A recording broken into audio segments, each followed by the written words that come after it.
আসসালামু আলাইকুম ওয়া রাহমাতুল্লাহি ওয়া বারাকাতুহু। যারা এই ভিডিও দেখছেন সবাইকে স্বাগত জানাচ্ছি। আমি এখন রয়েছি ১ নং সজ্জাবর ইউনিয়নের ৩ নম্বর ওয়ার্ডের খাজা মিয়ার বাড়িতে। এখানে গত রাত ৯টার সময় কাঞ্চন বাজারের সাবেক ব্যবসায়ী এবং ৬ নং ওয়ার্ডের গ্রাম পুলিশ জনাব খলিলুর রহমানের পিতা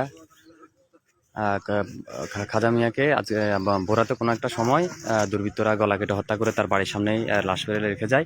তো সেখানে এখন ঘটনাস্থলে সজীবপুর থানার ওসির নেতৃত্বে তাদের পুলিশ বাহিনী ঘটনাস্থলে রয়েছেন ১ নং সজীবপুর ইউনিয়নের জননন্দিত চেয়ারম্যান আলহাজ অ্যাডভোকেট ওমর ফারুক সাহেব এবং ঘটনার খবর পেয়েই কিন্তু এলাকা থেকে এলাকার স্থানীয় ব্যক্তিবর্গগণ লাশটি দেখতে এসেছেন। আপনারা দেখছেন যে এখানে শত শত মানুষ ভিড় করেছে লাশটি এক নজর দেখার জন্য। তবে কে বা কারা খুন করেছে সেটি জানেন না। তাদের ছেলে তিন ছেলে এবং ৩ মেয়ের জনক।